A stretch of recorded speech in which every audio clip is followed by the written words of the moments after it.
உலகம் முழுவதும் உள்ள சன்லைஃப் தொலைக்காட்சி நேயர்களே, உங்கள் அனைவருக்கும் வணக்கம். இது நாட்டு மருத்துவம், நலம் தரும் மருத்துவம். எல்லோருக்கும் ஏற்ற பக்க விளைவுகள் இல்லாத பாதுகாப்பான பண செலவுகள் இல்லாத மருத்துவம். எளிய மருத்துவ கருத்துக்களை இந்த நிகழ்ச்சியிலே நாம் ஒவ்வொன்றாக பார்த்து பழகி பயன்பெற்று வருகின்றோம்.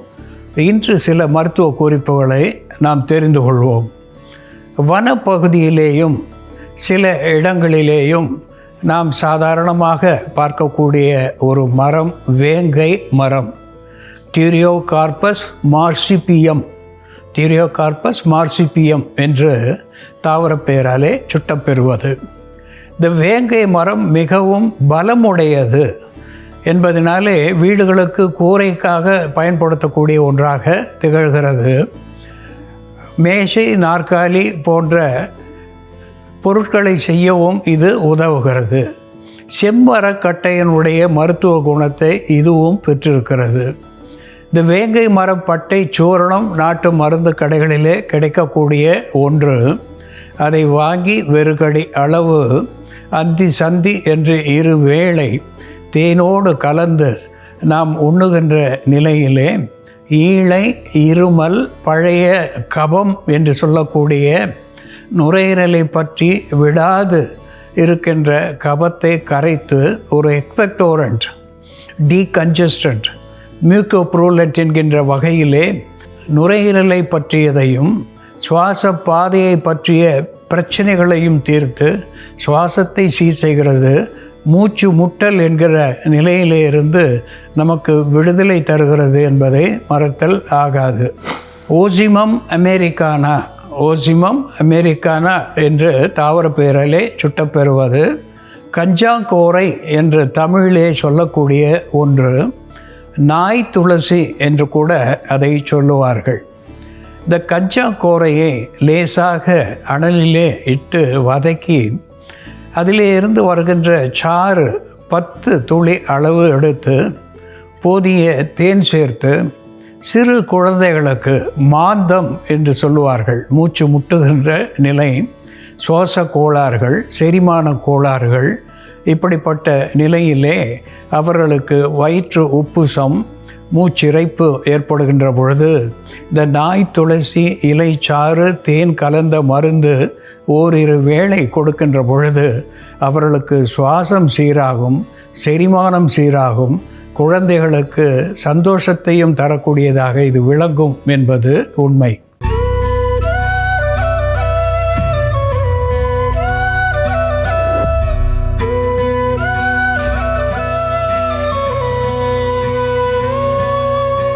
அன்பான நேயர்களே, உளுத்தம் பருப்பு என்று நாம் அடுக்கலையிலே பயன்படுத்துகின்ற ஒன்று.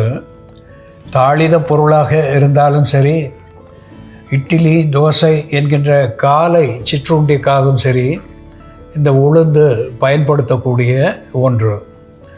விக்னா மூங்கா என்று தாவர பெயராலே சுட்டப்பெறுவது. பிளாக் கிராம் என்ற ஆங்கில பெயரை பெற்றிருப்பது. மினுமு என்று தெலுங்கு பாஷையிலே இதற்கு பெயர். மாஷா என்று வடமொழி பெயரை பெற்றிருக்கிறது. இந்த உளுந்து அற்புதமான சத்துவங்களை உள்ளடக்கியதாக விளங்குகிறது.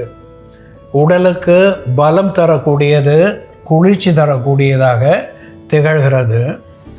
இந்த உளுந்தை இரவு நேரத்திலே ஊற வைத்து காலையிலே வெறும் வயிற்றிலே அந்த ஊற வைத்த நீரை பருகுகின்ற பொழுது சிறுநீரகத்தை பற்றிய சிக்கல்கள், சிறுநீர் எரிச்சல், சிறுநீர் அடைப்பு இவற்றையெல்லாம் போக்கக்கூடியதாக இருந்து உடலுக்கு குளிர்ச்சியும் பலமும் தரக்கூடியதாக இந்த உளுந்து ஊறிய நீர் விளங்குகிறது.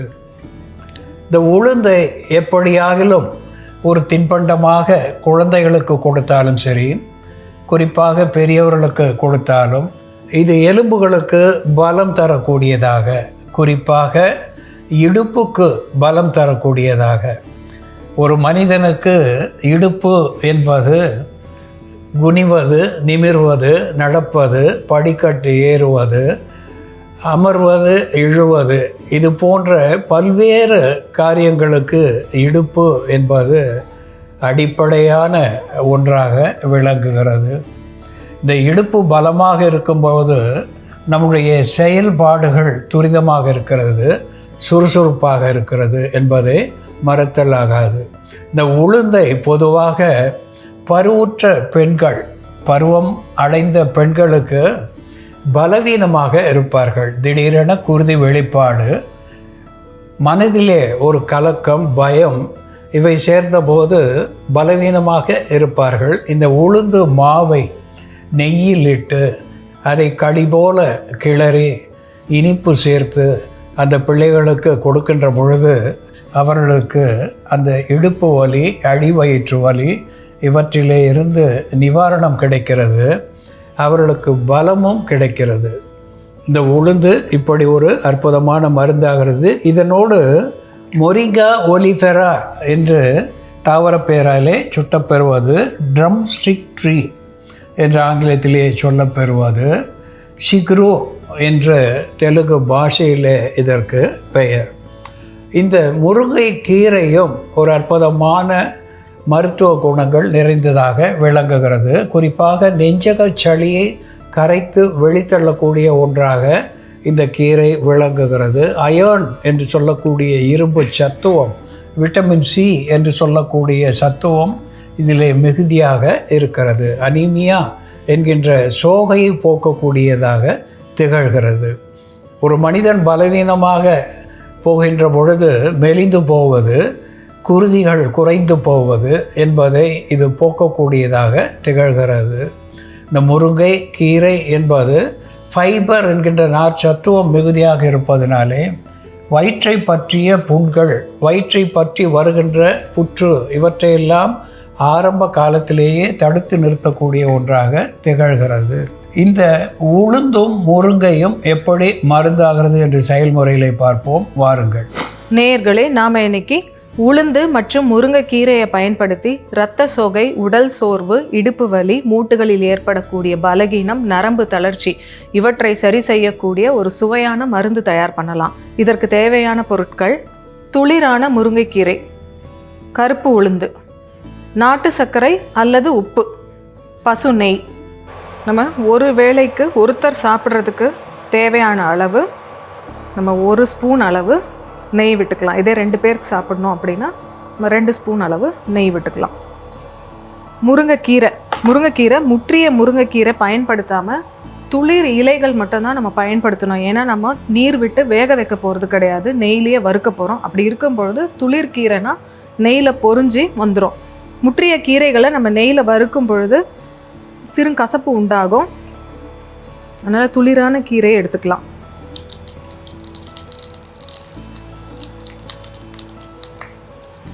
இந்த கீரையை நெய்லேயே நல்லா பொரிச்சு எடுக்கணும். கீரை பொரிஞ்சதும் நம்ம இதோட உளுந்து மாவு சேர்த்துக்கலாம். கருப்பு உளுந்து வறுத்துட்டு பொடி பண்ணி வச்சுருக்கோம். இந்த கருப்பு உளுந்து மாவும் இதோட சேர்த்து வறுக்கணும். இந்த மாவும் நம்ம நீர் விட்டு வேக வைக்க போகிறதில்ல, நெய்லேயே தான் வறுக்க போகிறோம். அதனால் நம்ம சிறு தீயில வச்சு பொறுமையாக செவக்க வறுக்கணும். அந்த வாடையெல்லாம் போகிற வரைக்கும் நம்ம வறுக்கணும். வேணும்னா நம்ம கொஞ்சம் நெய் கூட விட்டுக்கலாம். இந்த உளுந்துலேருந்தே எண்ணெய் பிரிஞ்சு வரும். அதனால் பார்க்கும்பொழுது நெய் கம்மியாக இருக்கிற மாதிரி இருக்கும். இந்த உளுந்து எண்ணெயும் சேர்ந்ததுக்கப்புறம் நல்லா தாராளமாக இருக்கும் நெய். இதுவே போதுமானதாக இருக்கும். இந்த உளுந்து நல்லா வேகணும். இதில் நம்ம உளுந்து அரை வேக்காடாக எடுத்துட்டாலோ அல்லது முருங்கைக்கீரை சரியாக வேகாமல் எடுத்துட்டாலோ வயிறு கழியும், பேதியாகும். அதனால் பொறுமையாக செய்யணும். உளுந்து வெந்துடுச்சுன்னா நல்லா வாசம் வரும். நம்ம உளுந்து களி சாப்பிட்றதுக்கு பதில் ஓரிரு நாட்கள் இது போன்று நம்ம தயார் பண்ணி சாப்பிடும் பொழுது பெண்களுக்கு ஏற்படக்கூடிய இடுப்பு வலி கம்மியாகும். குறிப்பாக மாதவிடாய் காலத்தில் அவர்களுக்கு ஏற்படக்கூடிய இடுப்பு வலிக்கு இது போல் செஞ்சு எடுத்துக்கிட்டோம்னா இது குமட்டாது, உடனடியாக நமக்கு ரிலீஃப் கிடைக்கும். ஓரிரு நாட்கள் எடுத்துக்கிட்டால் கூட போதும். மாதவிடாய் காலத்தில் உதிர சிக்கல் இல்லாமல், வயிற்று வலி இல்லாமல் அவர்களுக்கு பீரியட்ஸ் ஆகும். அதே போல் இரத்த சோகையும் ஏற்படாமல் தடுக்கும். மற்ற நாட்களில் எடுக்கலைன்னா கூட பெண்கள் பீரியட்ஸ் டைமில் 3 நாட்கள் இதை எடுத்துக்கிறது ரொம்ப நல்லது. இதில் நெய்யும் சேர்த்து எடுக்கிறதுனால நமக்கு விட்டமின் டியும் கிடைக்கும், கால்சியம் அப்சார்ப்ஷனும் இருக்கும். இப்போ நம்ம இதோட நாட்டு சர்க்கரை சேர்த்துக்கலாம். சர்க்கரை நோயாளிகள் இதற்கு பதில் உப்பு சேர்த்து சாப்பிடலாம். நம்ம கேழ்வரகு பிஸ்கட் சாப்பிட்ற மாதிரி தான் இருக்கும். இரும்பு சத்தும் நமக்கு சேர்ந்து வர்றதுனால இது ஒரு கம்ப்ளீட் பேக்கேஜாக இருக்கும். நமக்கு விட்டமின்ஸ், மினரல்ஸ் எல்லாமே, புரோட்டீன் எல்லாமே இதில் இருக்குது. நமக்கு உடலுக்கு நன்மை தரக்கூடிய கொழுப்பு சத்தும் இருக்குது. உடல் பலகீனமாக இருக்கிறவங்களுக்கு, நோய் உற்றவர்களுக்கு, நோயிலிருந்து மீண்டு வருபவர்களுக்கு உடலுக்கு பலம் தருவதற்காக இதை நம்ம தயார் பண்ணி கொடுக்கலாம். தினம் ஒரு சின்ன உருண்டை அளவு, ஒரு எள்ளு உருண்டை அளவு நம்ம சாப்பிட்டோம்னாலே போதும். கொலஸ்ட்ரால் அதிகமாக இருக்கிறவங்களுக்கு நம்ம நல்லெண்ணெய் விட்டுக்கலாம். நெய்க்கு பதில் நல்லெண்ணெய் விட்டு இதை தயார் பண்ணிக்கலாம். இப்போ இது தயாராகிடுச்சு. இந்த வெல்லம், கீரை இது எல்லாமே நல்லா கலந்து வந்துருச்சு. இப்போ நம்ம ஸ்டவ் ஆஃப் பண்ணிவிட்டு இதை அப்படியே சாப்பிடலாம். நம்ம வேணும்னா கொஞ்சம் சூடு ஆறுனதும், இளஞ்சூடாக இருக்கும் பொழுது நம்ம உருண்டைகளாக பிடிச்சி வச்சுக்கலாம். நம்ம பிடிச்சி வச்சுக்கிட்டோம்னா ஓரிரு நாட்கள் இது கெட்டு போகாது. அதுக்கு மேலே நம்ம வச்சுருந்தோம்னா நல்லதில்லை. நெய் போடுறதுனால நம்ம அப்பப்போ சூடாக தயார் பண்ணி சாப்பிட்டோம்னா நல்லது. இது இப்படி இருந்தாலும் நமக்கு சூடு ஆறுனதும் நம்ம உருண்டைகளாக பிடிச்சி வச்சுட்டோம்னா நல்லா கிறிஸ்பி ஆகிடும். சூடு ஆறுனதும் பிஸ்கட் சாப்பிட்ற மாதிரி தான் இருக்கும். நமக்கு முருங்கைக்கீரையோட கசப்பு சுத்தமாக தெரியாது. குழந்தைகளும் விரும்பி சாப்பிடுவாங்க. நல்லா சுவையாகவும் இருக்கும். இது ஒரு ஸ்நாக் மாதிரி கூட சாப்பிட்டுக்கலாம். இதற்கு பதில் நம்ம பச்சை பயிறு மாவும் சேர்க்கலாம். உளுந்தோடவே கொஞ்சம் பச்சை பயிறு மாவும் சேர்த்து செஞ்சோம்னா இன்னும் சுவையாகவும் இருக்கும். நரம்புகளுக்கும் ரொம்ப நல்லது. இது இப்போ தயாராகிடுச்சு. கருப்பு உளுந்து மாவு, முருங்கைக்கீரை, நெய் மற்றும் நாட்டு சர்க்கரை சேர்ந்த இந்த மருந்தை பெண்கள் மாதவிடாய் காலத்தில் 3 நாட்கள் தொடர்ந்து எடுக்கும் பொழுது வயிற்று வலியை போக்கக்கூடிய மருந்தாகவும், இடுப்பு வலியை சரி செய்யக்கூடிய மருந்தாகவும், உதிர சிக்கலை சரி செய்யக்கூடிய மருந்தாகவும் செயல்படும். அதே போல் நரம்பு தளர்வு, மூட்டு தேய்மானம் போன்ற பிரச்சனை இருக்கிறவங்க தொடர்ந்து இதை எடுத்துகிட்டு வரும் பொழுது மூட்டுகளுக்கும் நரம்புகளுக்கும் பலம் தரக்கூடிய மருந்தாக இது செயல்படும்.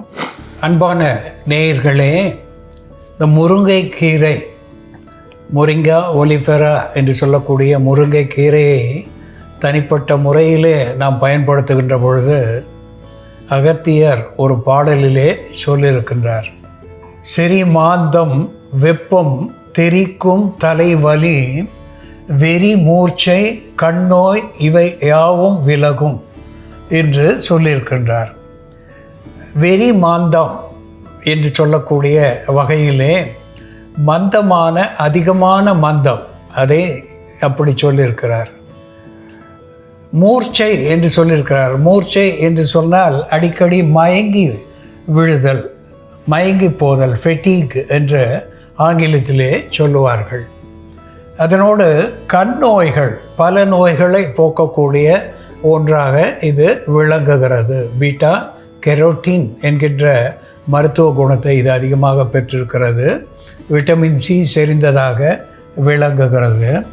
ஃபைபர் என்கின்ற நார் சத்துவம் மிகுதியாக இதிலே இருக்கின்றது. அதனாலே இது பல டாக்ஸின்ஸ் என்று சொல்லக்கூடிய நச்சுக்களை வெளித்தள்ளி புற்று வாராமல் தடுக்கக்கூடிய ஒரு உணவாக திகழ்கிறது. அயர்ன் என்று சொல்லக்கூடிய இரும்பு சத்துவம் இதிலே அதிகமாக இருக்கிறது.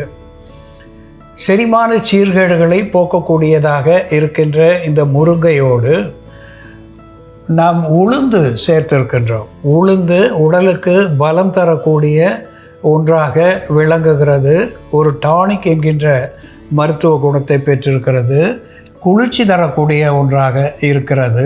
வயிற்றுக்கும் சரி, சிறுநீரகத்துக்கும் சரி உளுந்து ஒரு அற்புதமான உரமூட்டியாக திகழ்கிறது. முருங்கை கீரை, அதனோடு உளுத்த மாவு, இனிப்புக்காக நாட்டு சர்க்கரை, சிறிது நெய் சுவைக்காக சேர்த்து ஒரு களி போல நாம் செய்து வைத்திருக்கின்றோம்.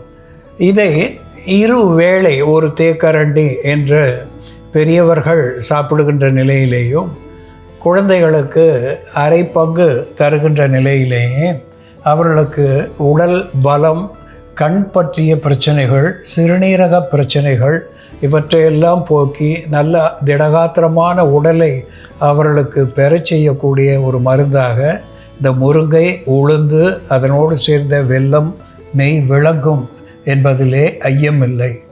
அன்பான நேயர்களே, முருங்கையும் உளுந்தும் எப்படி மருந்தாகிறது என்று நாம் பார்த்து தெரிந்து கொண்டோம்.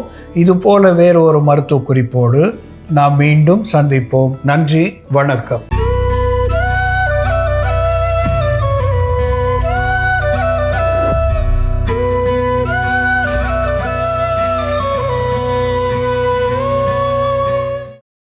இன்னும் பல வீடியோக்களை காண சன்லைஃப் சேனலை சப்ஸ்கிரைப் பண்ணுங்க.